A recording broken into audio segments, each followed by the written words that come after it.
That may be the greatest catch I've ever seen in my life. Alright guys, this is probably going to be the last video of the week. I should be going live though tonight around 9 p.m. Central, maybe a little bit before then tonight, as well as on Sunday morning. So please come out, ask me all your questions there. I'm going to be trying to get to as many as I can. And also, guys, all of these questions that I got were through Instagram and Twitter. We do this every single Saturday where I go through and answer pretty much all of your questions on here. Not all of them. I try to get to as many as possible. Generally, there are a good amount that I can't get to. Sorry for that phrasing. Regardless, let's dive into these trade questions. Let's dive into some targets. And our first question is Antonio Gibson for Joe Mixon. Now, this one tears me apart. Guys, y'all know that I've been labeling Joe Mixon as a buy low running back candidate with Miles Sanders for pretty much the past 2 weeks. I thought that we were going to see Joe Mixon back this week and performing as a top 10 running back. Not only will he not be back this week, not only will he not be performing as a top 10 running back, no, Joe Mixon is landing on the short-term IR. This is something that we need to learn a lesson from. I need to personally. I'm very sorry for everybody I advised going out and sending trade offers for Joe Mixon.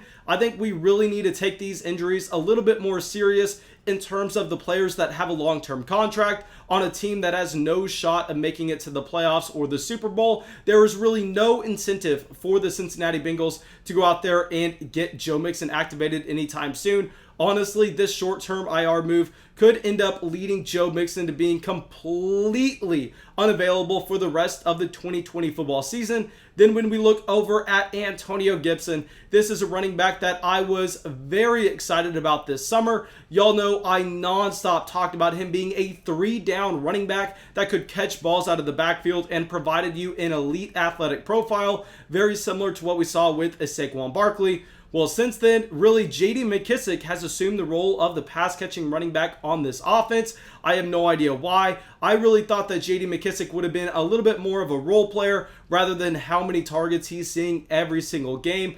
I still think that Antonio Gibson has the talent, but really the question mark is, will Washington let him have that role? Will Washington get him those targets? We know once he gets them, he should be extremely productive, as he was a former wide receiver at Memphis that scored the ball on so many touches. Literally, I want to say like 1 every 7 times he actually scored on his touches at Memphis. Unreal, the big playability that he has. I think they really just need to start using him overall in this offense a little bit more. Now, even with Antonio Gibson definitely averaging less points per game than Joe Mixon for the rest of the season, after this recent Joe Mixon injury news, I think that we are easily just going to have to hold on to Antonio Gibson here, regardless of what our team situation currently is. All right, so now our next trade is honestly a little bit easier. This trade is Kareem Hunt for Tyreek Hill. Y'all know with Tyreek Hill, we have him ranked as our wide receiver 2 rest of season. And yes, it's a lot harder to find that running back production to put in your starting lineup. Really, we always want to be leaning with the running backs, as at the wide receiver position, you generally can find a decent option on the waiver wire. But here, I think the gap is actually going to be a little bit too big. I'm very surprised that you were able to find this type of value for Kareem Hunt. Kareem Hunt is someone that I labeled as a sell high running back for us about 2 weeks ago. Although I loved him in fantasy drafts this year, because where he was going in the 6th or 7th round, he provided you a ton of upside if anything happened to Nick Chubb. On top of that, even when Nick Chubb was going to be active, we knew that Kareem Hunt could be a running back 2 in fantasy football. Very similar to what we saw Mark Ingram and Alvin Kamara be so many years ago. But still here, we have to understand when Kareem Hunt is going to be the secondary running back in his offense, it does not even matter that the running back position is worth so much more than the wide receiver, because Tyreek Hill is going to be averaging an incredible points per game number that Kareem Hunt really just cannot compete with. All right, so now our next trade. This is the hardest trade that I have to go out here and talk about. So please go down to the comment section below. Please let me know what you were thinking in this trade. And this is Travis Kelce for Austin Ekeler and TJ Hockenson.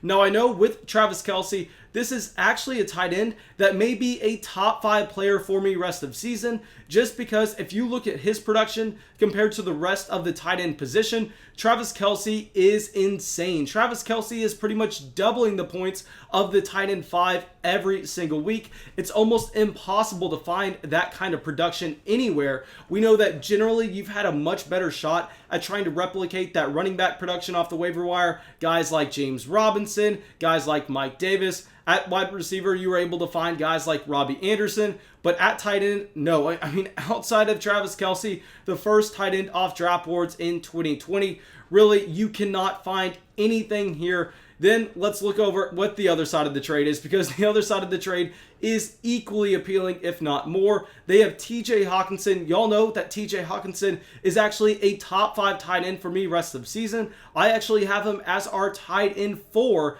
just because he is continuing to expand his role in the Detroit Lions passing offense. Really, the one concern about TJ Hockenson coming into the season was how many snaps was he going to spend blocking? How many snaps was he going to be spending going out and actually running a route for this offense?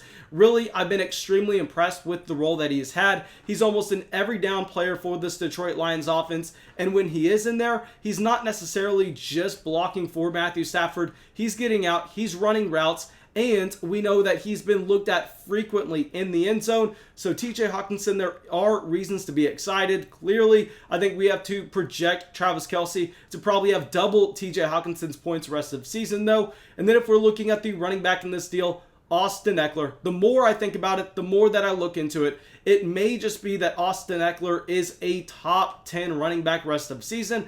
As soon as he comes back, I think that we can safely project Austin Ekeler to be a top 10 running back in fantasy football, just based on the fact that this offense is a lot more productive than when Austin Ekeler left. This is due to the quarterback play by Justin Herbert, who's really been rising all boats in this offense, finally bringing Keenan Allen back to that elite level where he was a few years ago. Looks like Justin Herbert may just be one of the best rookie quarterbacks that we have ever seen. If y'all follow our Dynasty Fantasy Football channel, I'm sure you know it. I mean, y'all heard us get into the stats about Joe Burrow and Justin Herbert this year. If you did not get a chance to watch that video, I'm not going to dive into them, but they are incredible. So knowing that Austin Ekeler is going to come back to a better situation than when he left, and he was already a low-end running back 1, I think that we could say that he has top 3 overall upside. And because of that, if I'm assuming that this team is going to be a playoff team, they're not necessarily 4-6 where they need points right now.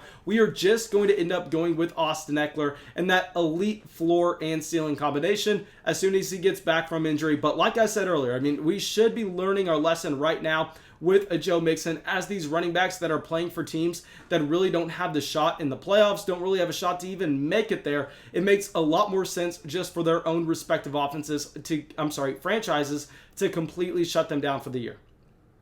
All right, so now our last trade question here is going to be Joe Mixon and Ronald Jones for Aaron Jones. Right now, I don't want to spend a ton of time on Joe Mixon. I already talked about him. He's a running back that should be productive when he's active, but there are legitimate concerns that we are not going to see Joe Mixon for the rest of the season, even during the fantasy football playoffs.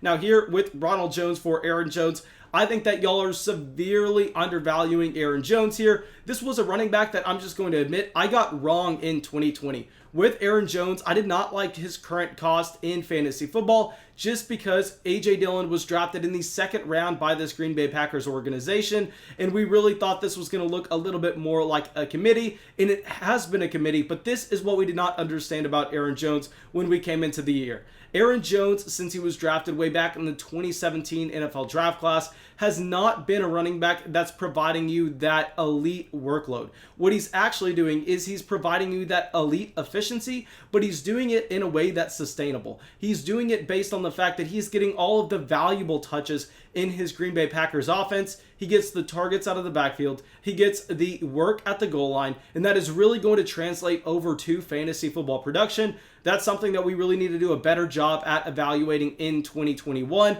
I think we already learned our lesson, though, with Aaron Jones and evaluating DeAndre Swift coming into the NFL draft. I mean, those are the perfect examples when we're going to be talking about a running back like this mold. So even with Jamal Williams seeing a good amount of touches in the offense last week, Personally, I'm not even that worried. I think that Aaron Jones is going to be a top 5 running back option for us rest of season.